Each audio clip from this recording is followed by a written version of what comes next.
का कॉल, मैं 4-5 मांगे लेकर आई। आपने क्लासिफिकेशन कर रहे हो, हमें तोड़ रहे हो, दलितों को दलितों में बांट रहे हो। मैं कहती हूँ मुझे भी दुख है हमारे समाज का, जो सबसे शोषित वर्ग, जो मैं कहती हूँ कि सबसे हार्ड वर्किंग जो एक वर्ग है, भाईचारा जो हमारा, वो पीछे रह गया। लोग कह रहे हैं वो पीछे रह गए, उनके पास नौकरी नहीं है, उनके पास ये नहीं है। भाजपा और जो सो कॉल्ड प्रोग्रेसिव लोग अपने आप को कहते हैं, वो ये नैरेटिव चला रहे हैं पीछे रह गए। मैं मांग लेके आई हूँ सरकार से, 21 अगस्त को आज हमने भारत बंद किया 2024 को, मेरी सबसे पहली मांग कि वो पीछे रह गए। डॉक्टर अम्बेडकर ने आरक्षण दिया, आपने ये नैरेटिव फैला दिया क्रीमी लेयर करना है कि उनको आरक्षण का लाभ नहीं मिला तो उनको नौकरियां चाहिए, उनको एजुकेशन चाहिए, फ्री एजुकेशन करो। उनको नौकरियां चाहिए तो जो वो हर दिन ठेकेदारी प्रथा के खिलाफ लड़ाई लड़ते हैं, हमारा वाल्मीकि समाज, हमारे दूसरे समाज सड़कों पे बैठ के, तो उनके लिए तुरंत फास्ट ट्रैक कानून लाकर यही न्यायाधीश जो सत्ता में बैठे हैं, इनको बोलो कि उनके लिए ऑर्डर पास करो, इमीडिएट फास्ट ट्रैक तरीके से नौकरियां परमानेंट करो ताकि वो इस तरीके से सड़कों पे ना रुले। फिर उसके बाद जो एनएफएस करते हो, नौकरियां कौन खाता है हमारी? Not found. भाई आप और मैं पढ़े लिखे इंटरव्यू देने जाएंगे ना, तो इंटरव्यू के अंदर जो मठाधीश बैठे हैं ना, जो इनके चाटुकार बैठे हैं, वो आपको एनएफएस कर देंगे। एनएफएस समझते हो ना, नॉट फाउंड सूटेबल, कि आपके अंदर क्वालिटी, काबिलियत, औकात नहीं है इस कुर्सी पे बैठ के पढ़ाने की। एनएफएस कर दिया, पोस्ट खाली कर दी, और वो पोस्ट खाली करके बैकलॉग में डाल दी। बैकलॉग समझते हो? बैकलॉग में पूरे भारत में लाखों के हिसाब से हमारी सीटें पड़ी हैं, बैकलॉग में डाली। फिर एक रोस्टर बनता है, रोस्टर के थ्रू नौकरियां दी जाती हैं। उस रोस्टर को ऐसा घुमाते हैं कि वो नौकरी सीधे जनरल कैटेगरी में तब्दील हो जाती है, वो हमें मिलती ही नहीं है। आप हमें बोलते हो इनके अंदर क्रीमी नॉन क्रीमी लेयर करो। मैं आज आपके मुंह पे ये चीज बोलती हूँ, हमारा बैकलॉग जो आपने किया वो दो, सरकारी कर्मचारियों को पक्का करो, और उसके बाद जो आपने ये क्रीमी लेयर किया, मेरी सबसे पहली डिमांड है कि जो क्रीमी लेयर जज कोलेजियम सिस्टम से वहां आकर बैठी है ना, पहले आप जिन जजेस के बेंच ने ये निर्णय दिया, आप बताओ किसी जज के पापा बाप जो है वो चीफ जस्टिस है, खुद वो चीफ जस्टिस है, बेटे हाई कोर्ट के जस्टिस, तो पहले आप क्रीमी लेयर छोड़ो ना, पहले आप इस्तीफा दो, बोलो कि मैं बहुत सेटल्ड हो चुका हूँ, मेरी जनरेशन वेल सेटल्ड है, जज उसका बेटा जज, उसका बेटा जज, तो पहले मैं ही इस्तीफा देता हूँ। पहले मेरे अंदर क्रीमी लेयर खत्म करो, मेरे समाज का जो गरीब है उनका भला करो, जनरल कैटेगरी में भी उनको दो, ईडब्ल्यूएस में भी उनको दो। हम तो फिर भैया 85% बस नाम के ही रह गए। तो मेरी ये सबसे बड़ी मांग रहेगी जो वहाँ पे कलेक्शन सिस्टर्स बैठे। फिर जो लेटरल एंट्री से अभी देखो, ये हमारा तापमान टेस्ट करते हैं, 45 सीटें निकाली, अवाम जितनी खड़ी है ना, समझने की जरूरत है, वापस ले लिया। कुछ हमारे समाज के लोग हैं उस चीज को लेकर जाने के लिए कि वापस ले लो। इसके ऊपर पैन इंडिया मूवमेंट खड़ा होना चाहिए। मतलब 45 लोग पीछे के दरवाजे से आप लेकर आओगे, जो सिर्फ एक ही समाज को जाएंगी सीटें, बड़े बड़े डीएम सेक्रेटरी लेवल के लोगों को आईएएस आप पिछले दरवाजे से लगा दोगे। वैसी सीटें कम है। एक आईएएस एक ऐसा एग्जाम था यूपीएससी का, जिसमें ट्रांसपेरेंट तरीके से इंटरव्यू होता था और लोगों को उम्मीद होती थी हम बढ़ रहे हैं, और भाई इसके पीछे चालाकी समझना। 10-20 साल से समझने की जरूरत है हर एक इंसान को। 10-20 सालों से अगर आप उठाकर देखो ना, तो बहुत ज्यादा दलित लोग आईएएस बन नहीं रहे, दलित और मुसलमान टॉप भी कर रहे हैं। अगर आप एग्जाम देखो, दलित और मुसलमान, क्योंकि एक को तो धर्म के नाम पे मारना है, दूसरे को जाति के नाम पे मारना है, तो दोनों को मारना है। तो जब इनको लग रहा है कि ये लोग अब पावर में आएंगे, पोजीशन मेकिंग में आएंगे, डिसीजन देंगे, डिसीजन मेकिंग करेंगे, तो कैसे टारगेट करना है? तो कहीं पे लेटरल एंट्री ले आओ, कहीं पे क्रीमी लेयर ले आओ, मारना हमें ही है। कभी सीएनआरसी कर लो।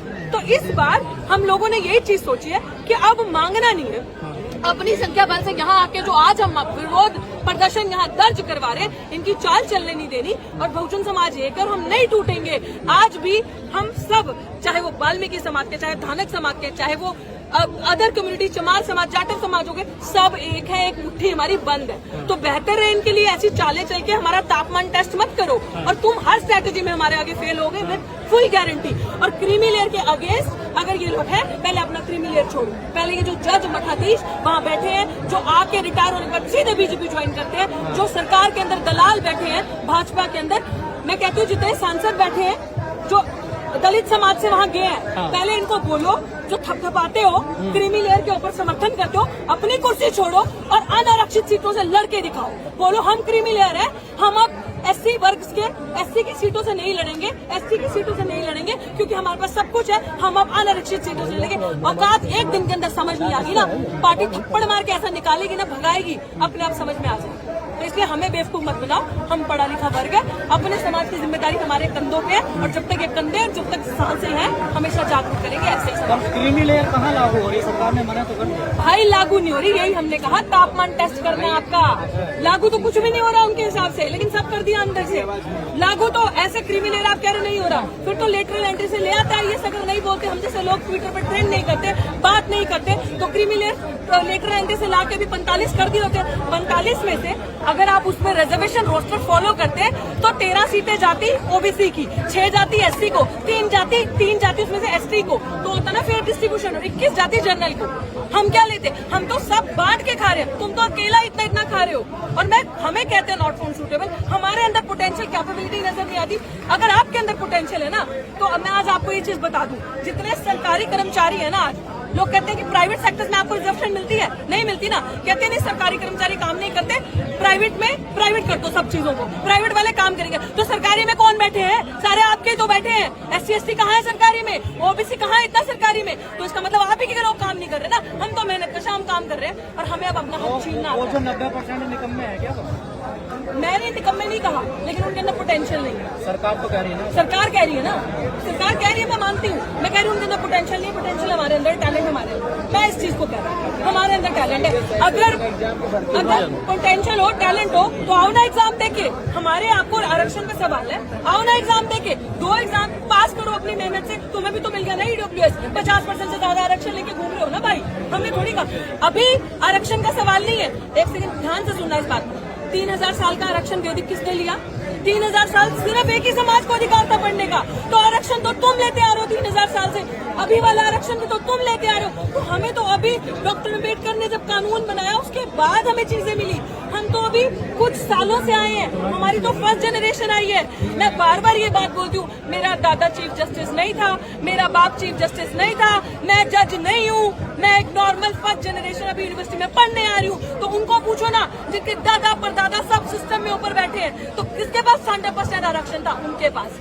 और 100% आरक्षण की मांग अब हम करेंगे, पूरा का पूरा आरक्षण हमें। और अगर इनको जस्टिस चाहिए, और ये बहुत हितैषी है हमारे समाज के, तो इनको मैं यही चीज बोलना चाहती हूँ कि हमारे समाज के जो लोग पीछे रह गए, इनको बहुत दर्द है ना, इनका कलेजा फूट के आ रहा है। करनी सेना वाले सपोर्ट कर रहे हैं, यहीं से समझ लो कितना बड़ा आपके साथ अपराध होने वाला है। वो लोग जिन्होंने मूछ रखने पे मारा, गोड़ी पे चढ़ने पे मारा, गला दबाया, गला घोटा, बहन बेटियों की इज्जत नहीं करी, आपके बच्चों को मारा, शमशान घाट में अर्थी तक जलाने नहीं देते, वो आपके सपोर्ट में आ रहे हैं। तो यहीं से आपको समझ जाना चाहिए कितने हमारे।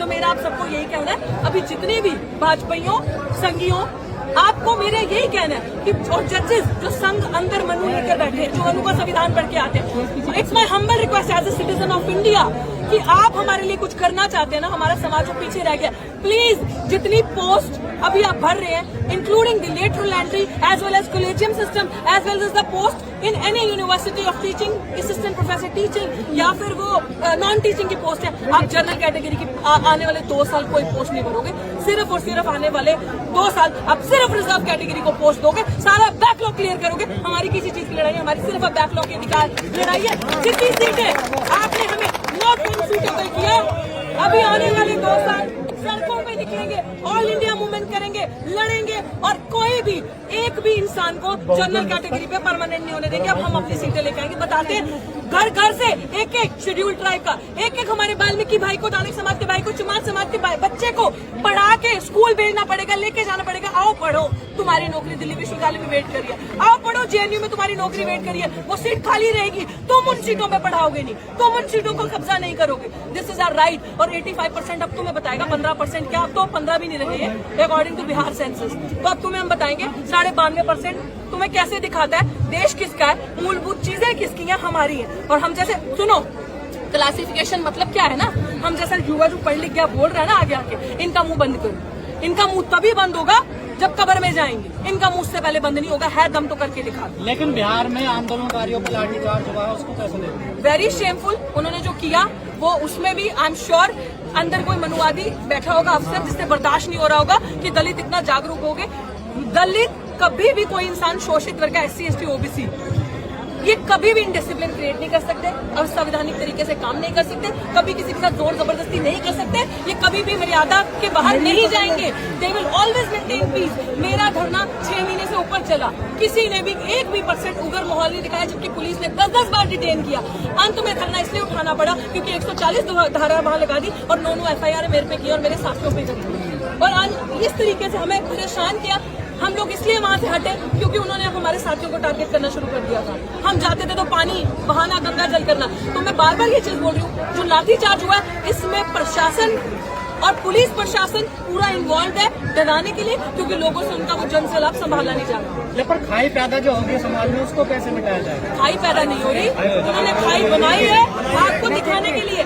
जो दिखता है वो बिकता है, वो बेच रहे हैं, मीडिया पॉपुलर प्रोपेगेंडा को स्प्रेड कर रहे हैं, हम लोग उसको खरीद रहे हैं। हम खरीदना बंद कर देंगे। हमारी कल भी मीटिंग हुई, सारे समाज के लोग, अधिकतर मेरी टीम में सब समाज के लोग हैं, हम सब हैं एक साथ, हम सब बहुत खुश हैं। हम सब समझ रहे हैं कि आज हमारे हितैषी कैसे हो गए, हमारा जो समाज पीछे रह गया वो जी हमारा जो समाज विरोध किसका है? सरकार का है, जजमेंट का है? जजमेंट का भी सरकार का तो है ही भाई।